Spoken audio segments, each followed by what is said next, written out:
Non veg తినటం లేదు అని చెప్పేసి నేను పలానా పలానా వ్రతం చేస్తున్నాను.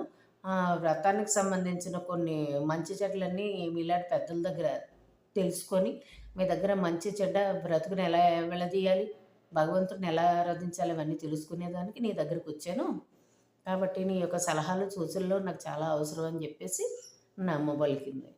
నమ్మబలికి మాటల్లో మాటలు కలుపుతూ అలా ఇద్దరికి స్నేహం కుదిరింది.